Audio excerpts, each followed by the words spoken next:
process then, the contributions that in my experience families have made have been very much around how do you set the research, what are the questions that the research is going to address.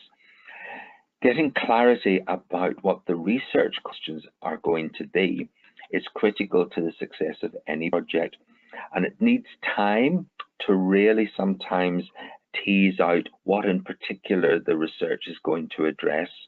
If you're overambitious and don't have the resources, you probably won't answer the question anyway adequately. My experience, the more specific you can make the research questions, the more likely you'll come up with meaningful and useful data, even though it may seem initially rather too narrow. Families have been great at boosting access to informants.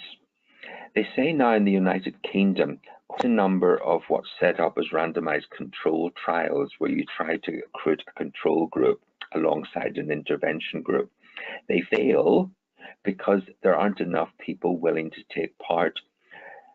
Boosting the participation of people in research is a very important element in order to keep research going. But if our traditional ways of doing it aren't working, then we do have to find other ways. And parents themselves, as advocates and askers of other people to join in research, may seem to be a pragmatic response, which it is, but it is also a genuine way of building solidarity among the parent community, and that together we can learn more about this topic if you are willing to join in. So instead of asking professionals to try and enroll parents, I think we should be more open to finding ways in which parents can be engaged in encouraging other people to join the research. We've also used parents as interviewers and leaders of focus groups.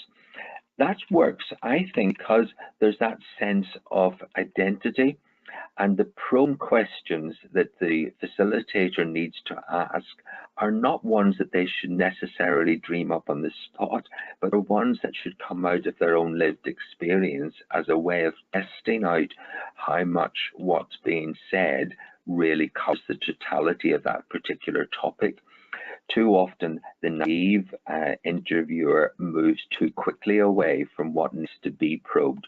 And parents who've got that experience are often better at adding those supplementaries and probing, because from their experience, not their own, but also from other parents they know, are able to test that out maybe in a way that a professional researcher wouldn't. The area that families have been least involved in my experience, has been how, when you come to analyze all this information, and maybe this is where some of the skills of the trained researcher are best focused. We like to think that we've gathered up some of the expertise as to how to do that analysis in an efficient and an accurate way. And that's part of our research training to do that. We could, of course, and can share that with people to validate the conclusions we're drawing. Does this match with your expectations and experience, particularly if it's been involved in the information gathering?